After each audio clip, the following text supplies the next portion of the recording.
चलें जी, बिस्मिल्लाहिर्रहमानिर्रहीम। तो बेटा देखो, सेकंड ईयर कंप्यूटर साइंस में हमारे पास चैप्टर नंबर 1 और 2 के बाद हमारे पास चैप्टर नंबर 3 एंड 4 है स्टूडेंट्स मौजूद। ठीक है। अब चैप्टर नंबर 3 और 4 बेसिकली मैं आपको कंबाइन करके इसलिए पढ़ा रहा हूँ क्योंकि स्टूडेंट्स इस चैप्टर का नाम है सी लैंग्वेज फंडामेंटल्स। ठीक है। तो इसमें आप और फंडामेंटल्स का मतलब स्टूडेंट्स आप ऑलरेडी जानते हो, फंडामेंटल्स का मतलब होता है basics. So in this chapter, you will learn the all basic concepts in programming of C language. ठीक है। तो C language के जितने भी बेसिक चीजें होंगी ना, जो कि हमें प्रोग्राम बनाने में हेल्प करेंगी, वो सारी चीजें स्टूडेंट्स हमारे पास इस चैप्टर में मौजूद होगी। ठीक है। मिसाल के तौर पे अगर हम कोई भी प्रोग्राम बना रहे होंगे, हमें इन्हीं फंडामेंटल्स की जरूरत पड़ेगी। यानी हम ये कह सकते हैं स्टूडेंट्स कि हमारे पास जो सी लैंग्वेज का बेसिक प्रोग्रामिंग स्ट्रक्चर होता है, तो वो स्ट्रक्चर बेसिकली आप इसी चैप्टर से सीखने वाले हैं। सही है।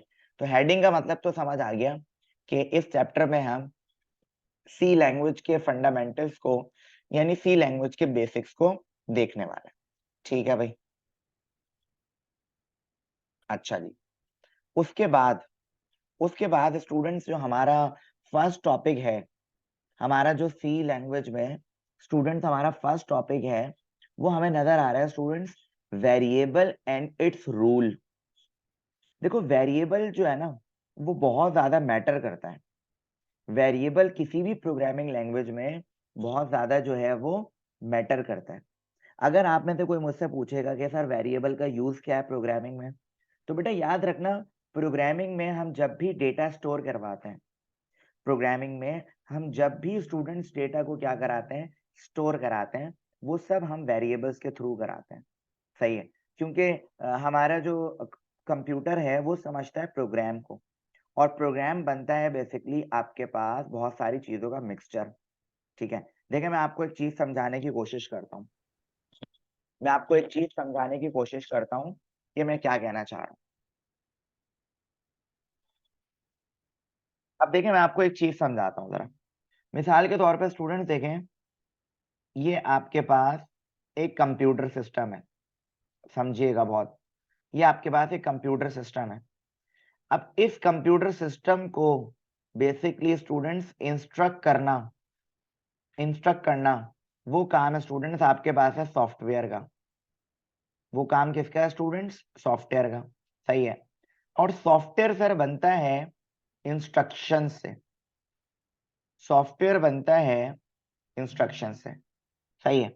यानी कंप्यूटर, ये इसकी बात कर रहा हूं, इसको अगर रन करना है तो सर हमें सॉफ्टवेयर चाहिए, और सॉफ्टवेयर बनता है इंस्ट्रक्शन से। ठीक है। अब इंस्ट्रक्शन का मतलब क्या होता है स्टूडेंट्स? इंस्ट्रक्शन का मतलब ये होता है कि आपके पास कोई ना कोई प्रोग्राम होगा। आपके पास क्या होगा स्टूडेंट्स? कोई ना कोई प्रोग्राम होगा।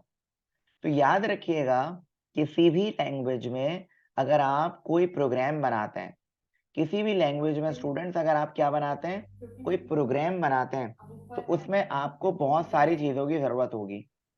उसमें आपको बहुत सारी चीजों की जरूरत होगी। जैसे कि मिसाल के तौर पे प्रोग्राम बनाने के लिए आपको वेरिएबल्स की जरूरत भी होगी। सही है। प्रोग्राम बनाने के लिए स्टूडेंट्स आपको फंक्शंस की जरूरत भी होगी। प्रोग्राम बनाने के लिए स्टूडेंट्स आपको लेटर्स की भी जरूरत होगी। तो इसके अलावा भी और भी बहुत सारी चीजें हैं जो कि एक प्रोग्राम में मौजूद होता है। सही है।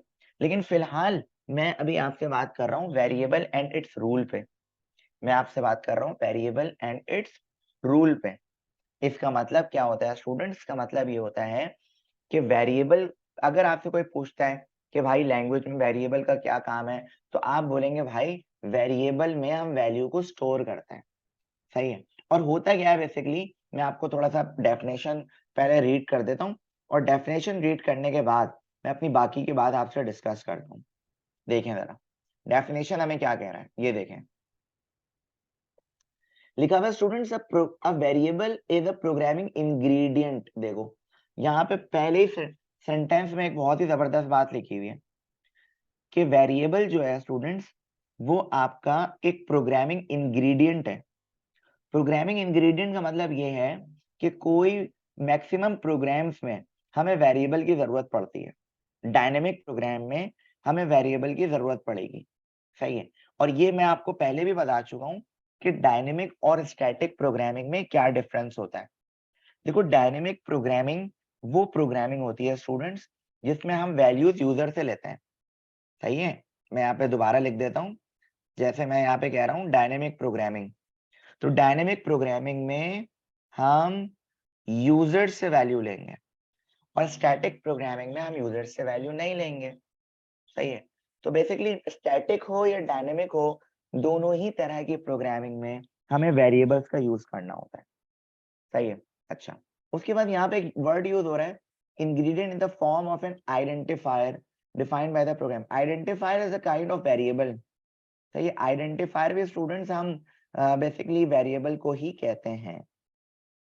उसके बाद कह रहे हैं इट इज अ लोकेशन, लिखा हुआ it is a location in a memory on which the character और numeric data can be stored. देखो वही बात मैंने थोड़ी देर पहले भी अभी आप लोगों से यही बात करी थी, थोड़ी देर पहले मैंने आप लोगों से यही बात करी थी कि वेरिएबल यूज करते हैं जिसमें हम कोई भी न्यूमेरिक या कैरेक्टर डेटा को स्टोर कर सकें, कोई भी न्यूमेरिक या कैरेक्टर डेटा को हम क्या कर सकें, स्टोर कर सकें। जैसे मिसाल के तौर पर मैं आपको ये देखें, ये नीचे देखिएगा यहाँ पे, ये आपके पास मिसाल के तौर पे मेमोरी है, सही है।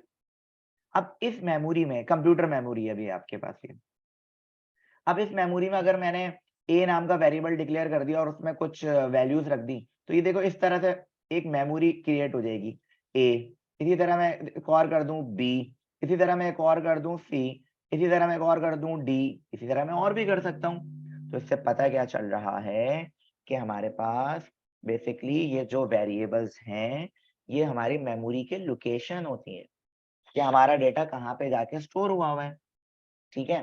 तो बस दो चीजें आपने याद रखनी है।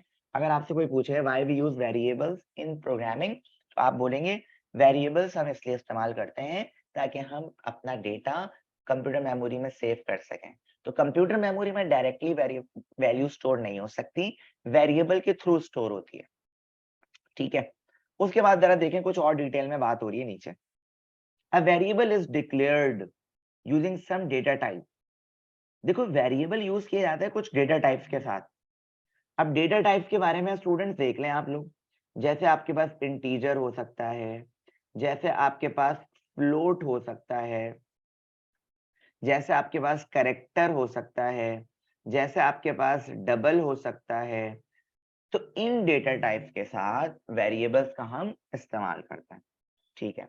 अच्छा, उसके बाद देखें जरा यहाँ पे क्या लिखा हुआ है, it is necessary to follow the rules while defining the variable name.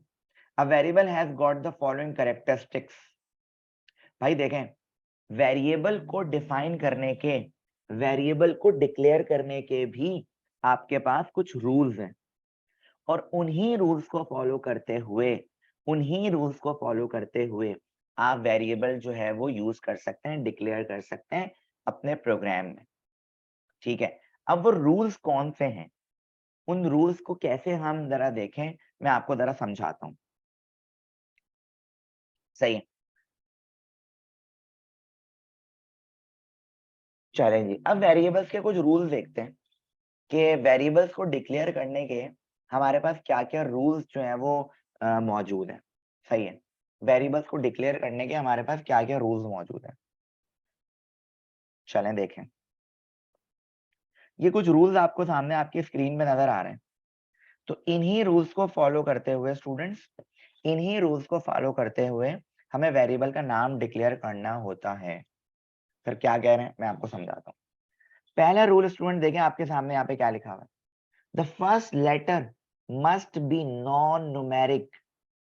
आपके वेरिएबल का जो फर्स्ट लेटर हो वो नॉन न्यूमेरिक वैल्यू होनी चाहिए। मिसाल के तौर पे मैं आपसे क्या कह रहा हूँ ये देखें, मिसाल के तौर पे मैंने यहाँ पे लिखा, एक वेरिएबल का नाम लिखा, मैंने लिखा अली, अली और यहाँ पे लिख दिया 4। तो मेरा ये वेरिएबल का नाम बिल्कुल ठीक होगा। लेकिन अगर मैं लिख दूं 4 अली, तो बेटा ये वेरिएबल का नाम नहीं हो पाएगा। क्योंकि हम वेरिएबल के रूल को फॉलो नहीं कर रहे। तो याद रखिएगा, अगर हम वेरिएबल्स के रूल को फॉलो नहीं करेंगे, वेरिएबल्स के रूल को फॉलो नहीं करेंगे तो हमारा वेरिएबल डिक्लेयर ही नहीं होगा। तो पहला रूल तो हमें समझ आ गया कि सर हमारे पास नॉन न्यूमेरिक होना चाहिए फर्स्ट लेटर। सेकंड देखें जरा आप, सेकंड आपके पास क्या लिखा हुआ है स्टूडेंट्स?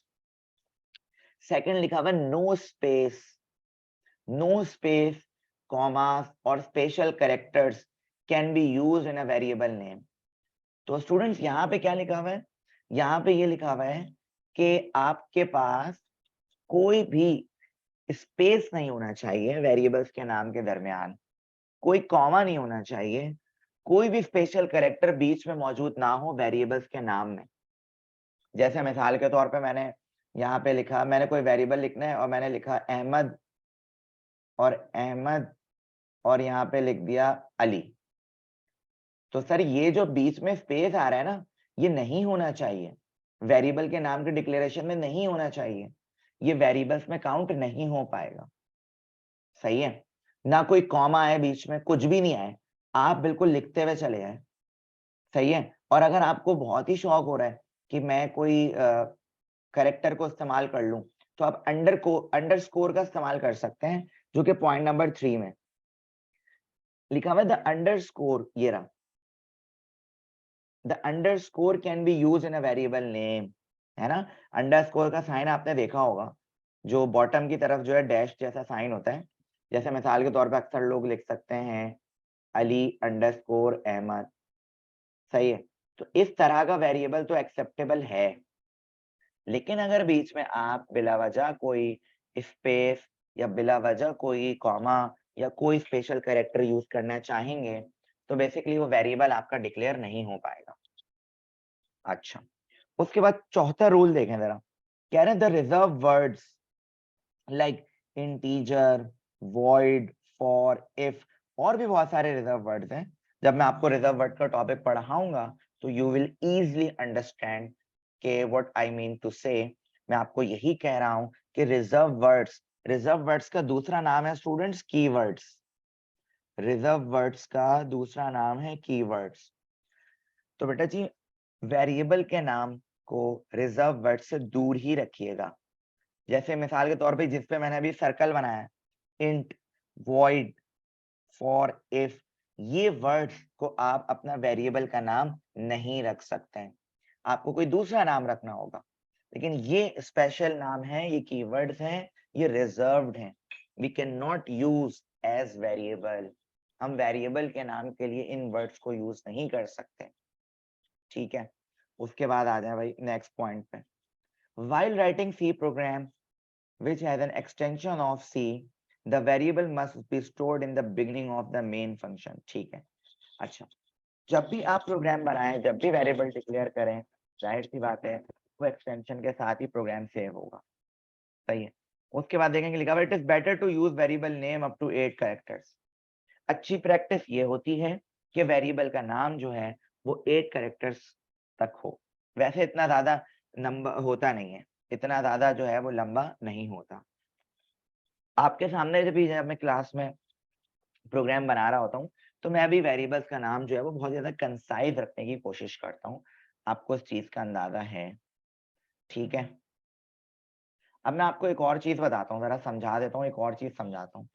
देखो वेरिएबल्स में ना दो चीजें होती हैं स्टूडेंट्स, वेरिएबल्स में दो चीजें होती हैं। अब मैं प्रोग्रामिंग पर्सपेक्टिव से बात कर रहा हूँ। सही है। एक वेरिएबल होता है स्टूडेंट्स डिक्लेरेशन, एक होता है वेरिएबल डिक्लेरेशन, और बेटा एक होता है आपके पास वेरिएबल इनिशियलाइजेशन। सही है। There is a difference between them, there is a major difference between them. Declaration means you are taking values, you are taking values from users, you are taking values from users, यानी इसमें आप user से value लेते हो। Declaration में आप किससे value लेते हो स्टूडेंट्स? यूजर से लेते हो। और डिक्लेरेशन का सिंटेक्स समझ लो।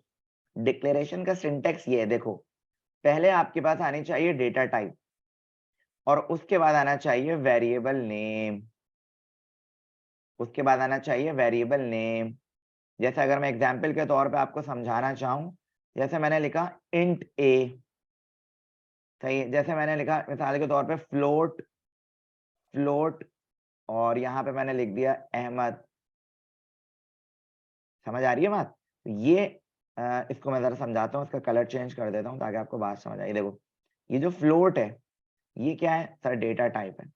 और ये जो अहमद है ये क्या है सर? वेरिएबल का नाम है। इसी तरह इंट क्या है सर? डेटा टाइप है। ए क्या है सर? वेरिएबल का नाम है। तो इसे कहते हैं हम डिक्लेरेशन। इसे हम क्या कहते हैं स्टूडेंट्स? डिक्लेरेशन कहते हैं। सही है। अच्छा, इसी तरह अगर मैं इनिशियलाइजेशन की बात करूं तो इनिशियलाइजेशन का जो सिंटेक्स होता है वो ये होता है, डेटा टाइप, वेरिएबल और इक्वल टू नहीं पढ़ते बेसिकली, इसे असाइनमेंट ऑपरेटर पढ़ता है, वैल्यू। ये आपके पास होता है।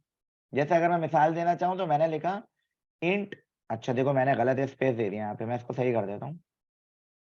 टी और एन में स्पेस आ गया था जो कि नहीं होना चाहिए। Int x equal to 10, int x equal to 10। तो सर देखें इंट जो है सर वो आपका डेटा टाइप है, एक्स जो है वो वेरिएबल है, और सर ये जो 10 है ये आपकी वैल्यू है।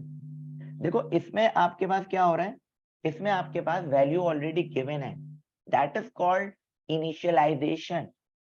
यहाँ पे आपके पास वैल्यू जो है वो ऑलरेडी क्या है? गिवन है, इनिशियलाइज हुई हुई है, यानी जिसमें आप यूजर से वैल्यू नहीं ले रहे। Not taking values, not taking values from users, इसमें आप यूजर से वैल्यू नहीं लोगे भाई, खुद से लोगे। और बाज दफा स्टूडेंट्स हमारे पास ऐसी कंडीशंस आती हैं, बाज दफा हमारे पास ऐसी कंडीशंस आती हैं जिसमें डिक्लेरेशन और इनिशियलाइजेशन दोनों जो है वो आपके पास कंबाइन हो जाता है। दोनों क्या हो जाता है बेटा? कंबाइन हो जाता है। मिसाल के तौर पे बाज दफा मैं ऐसे भी लिख सकता हूँ, मैंने लिखा इंट एक्स इक्वल टू 10 और कॉमा वाई। तो मैंने क्या करा, इंट एक्स इक्वल टू 10 ये तुम्हारा इनिशियलाइजेशन, और इंट वाई ये तुम्हारा डिक्लेरेशन। सही है। तो देखो वेरिएबल्स में डिक्लेरेशन और इनिशियलाइजेशन ये दोनों हो सकती हैं और अलग अलग भी हो सकती हैं।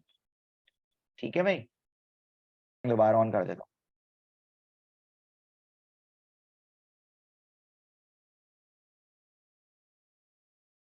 अच्छा जी, देखो कांस्टेंट एंड इट्स यूज्ड। अच्छा देखो एक चीज याद रखना, एक चीज मैं और बता देता हूँ तुम लोग को याद रखने के लिए। वेरिएबल की वैल्यू जो है वो ड्यूरिंग प्रोग्राम एग्जीक्यूशन चेंज की जा सकती है। क्या मतलब? देखो मैं यहाँ पे लिख देता हूँ ताकि तुम लोग जब मेरी रिकॉर्डिंग देखो अगर कभी जरूरत पड़े तो याद रखना। वेरिएबल में क्या हो सकता है, can change, can change the value, can change the value during execution. Variable की वैल्यू जो है स्टूडेंट्स वो चेंज की जा सकती है ड्यूरिंग एग्जीक्यूशन। हम वेरिएबल की वैल्यू को चेंज कर सकते हैं। ठीक है। ऑन द अदर हैंड अगर हम बात करें, ऑन द अदर हैंड अगर हम बात करें कांस्टेंट की बात करें स्टूडेंट्स, किसकी बात करें? कांस्टेंट की बात करें, तो बेटा कांस्टेंट की वैल्यू जो होती है वो फिक्स्ड वैल्यू होती है, we can not change during program execution. सही है। तो मैं यहाँ पे ये लिख रहा हूँ, can not change, can not change during program execution. Constant की वैल्यू को चेंज नहीं कर सकते बेटा, एक दफा जो आपने डिक्लेयर कर दी, असाइन कर दी, वही आपके पास पूरे प्रोग्राम में चलेगी ये value. We can not change the value during program execution. तो यहाँ पे देखें, अगर आप गौर से देखें तो इसकी डेफिनेशन में भी यही लिखा हुआ है, इसकी डेफिनेशन में भी यही लिखा हुआ है भाई। देखें क्या लिखा हुआ है, the constant are the fixed value memory locations identified by an identifier given by the programmer. Fixed value होती है भाई। अब कांस्टेंट में हमारे पास डिफरेंट टाइप्स होती हैं स्टूडेंट, याद रखिएगा। एक हमारे पास होता है इंटीजर कांस्टेंट, एक हमारे पास होता है फ्लोटिंग पॉइंट कांस्टेंट, एक हमारे पास होता है कैरेक्टर कांस्टेंट, और स्टूडेंट्स एक हमारे पास होता है स्ट्रिंग कांस्टेंट। तो बेटा ये आपके पास जो है वो 4 तरह के कांस्टेंट्स जो है वो मौजूद होते हैं। अक्सर स्टूडेंट ये एमसीक्यूज में भी आपके पास आते हैं। अक्सर अक्सर ये आपके पास जो है वो एमसीक्यूज में भी आते हैं। अच्छा भाई देखें यहाँ पे हमारे पास 4 तरह के कांस्टेंट हैं और इंटीजर कांस्टेंट पे बात करते हैं स्टूडेंट सबसे पहले ना। देखो इंटीजर कांस्टेंट बेसिकली आपका एक तरह का इंटीजर, तो आपको पता ही है, you all are mathematics student, तो आपको पता ही होगा कि इंटीजर जो है स्टूडेंट हमारे पास कोई ना कोई नंबर होता है। जैसे मिसाल के तौर पे स्टूडेंट्स मैंने यहाँ पे ले लिया, मैंने यहाँ पे लिख दिया आपके सामने इंटीजर कांस्टेंट में a = 36, तो ये बेसिकली आपका जो है वो इंटीजर कांस्टेंट में काउंट होगा। अगर मैं बात करूं फ्लोट की, तो मैं यहाँ पे लिखूंगा a = 3.6, फ्लोटिंग पॉइंट कांस्टेंट जिसमें आपके पास डेसिमल पॉइंट वाली वैल्यूज मौजूद हो। सही है।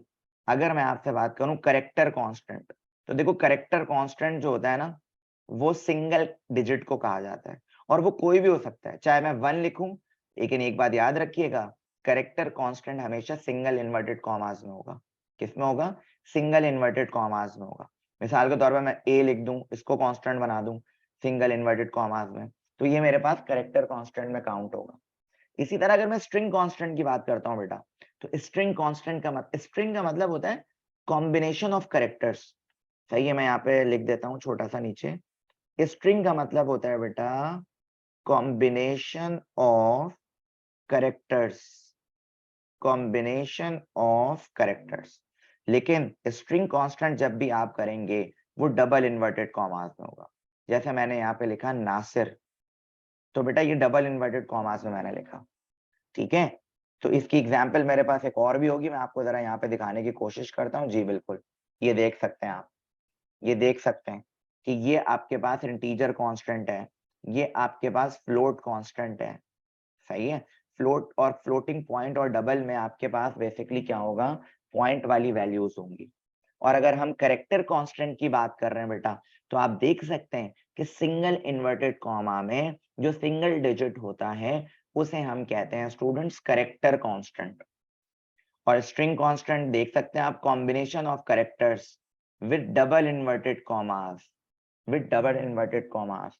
तो बेसिकली ये हमारे पास होता है स्टूडेंट्स कांस्टेंट और उसकी टाइप्स।